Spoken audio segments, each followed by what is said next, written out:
NECAT, this is Chef Martha, and I'm here today to teach you how to make risotto. We just went through the starch lesson, and one critical lesson that you should take out of that is cooking risotto, cooking rices, but cooking risotto.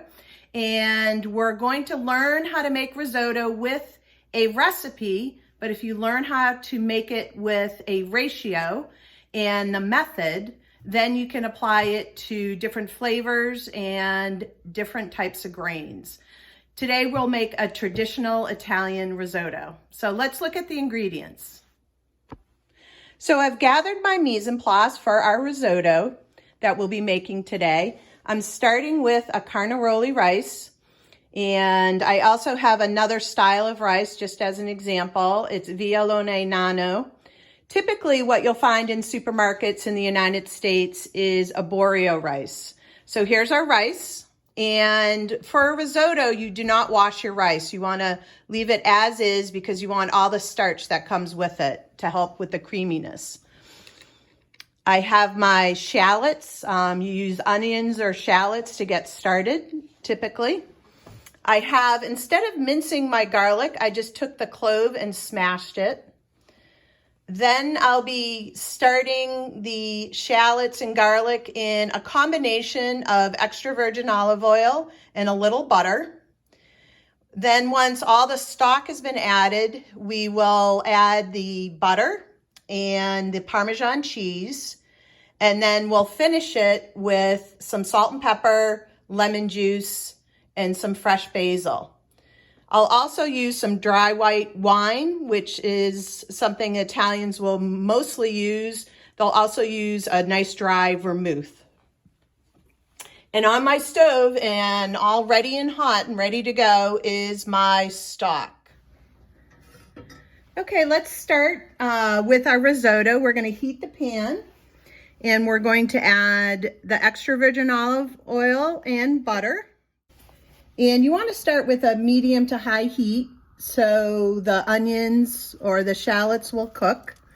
Once you have your olive oil and your butter all heated up and ready to go,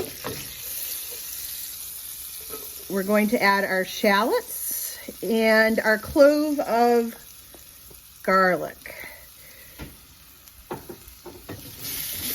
I like to use shallots. It's a little bit more of a delicate flavor, but a white onion is very typical. And we don't want to put any color into these shallots. We just want to sweat them out. And I just smashed this garlic. Again, instead of having a really strong garlic flavor, I'm going to have a more subtle background flavor of garlic. So you just take a garlic clove, with the flat of your knife, you just smash it and it just opens it up. And you'll notice I'm using a wooden spoon, and it's a square or rectangle at the end. The reason, you always use a wooden spoon with a risotto so you don't bruise your rice. And I like to use a spoon that is shaped like a square or a rectangle so I can get into the corners.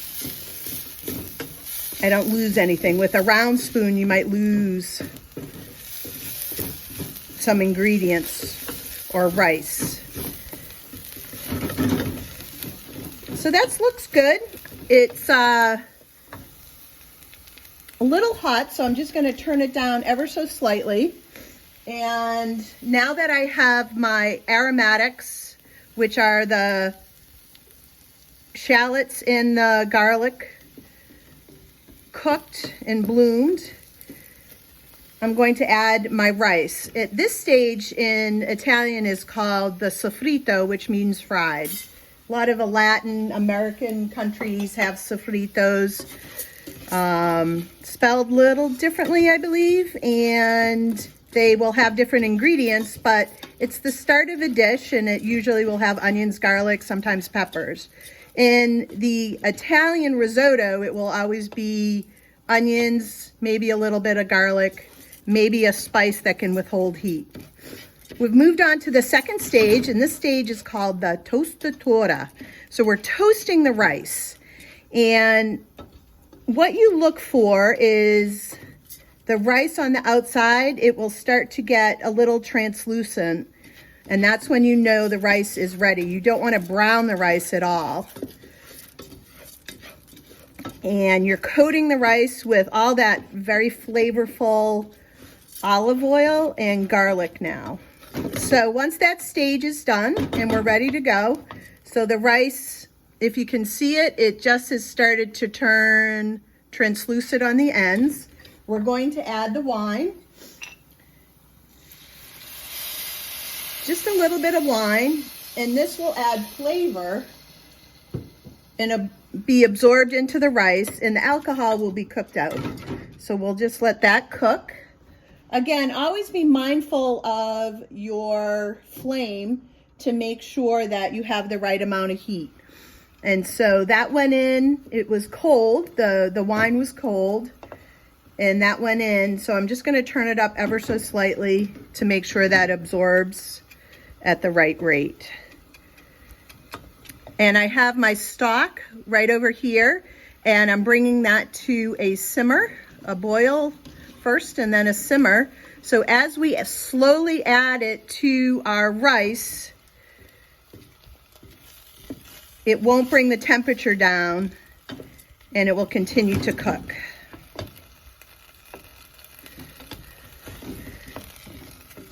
So that looks like the wine has been fully absorbed. And so now we're ready for the next stage. And that is by half cup, we'll be slowly adding the stock into our risotto. You notice that the risotto, it sizzled when we added it, and that is because we have a hot stock. Always, always, always have a hot stock with risotto, so you don't slow down the cooking or change the temperature. And what we'll do is this will take about 18 to 20 minutes for a risotto from start to finish.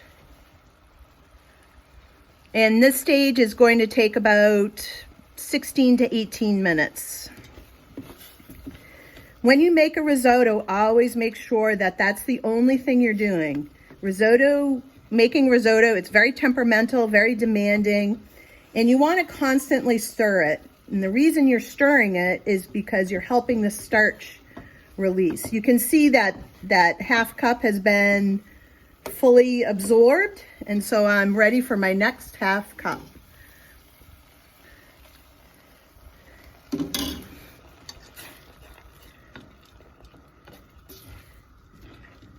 And we'll continue to allow the half cup to be absorbed into the rice, and then add another half cup until it's done. Of course, we speeded up this part of the process where I was continually adding stock.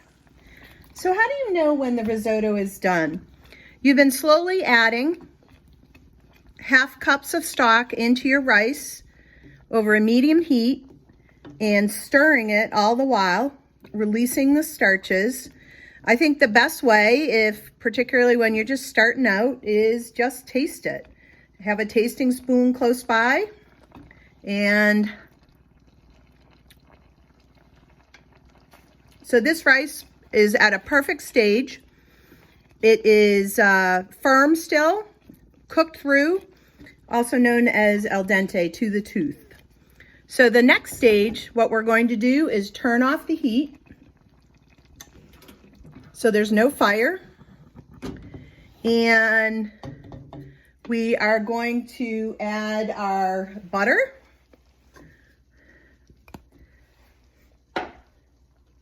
and our cheese,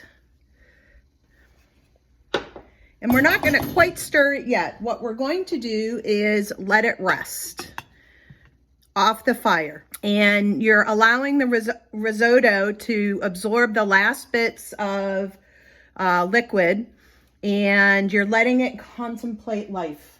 You have to allow risotto to contemplate. So that's what we're doing. Let it rest for about a minute or two, and then you're moving on to the last stage, and this is whipping it.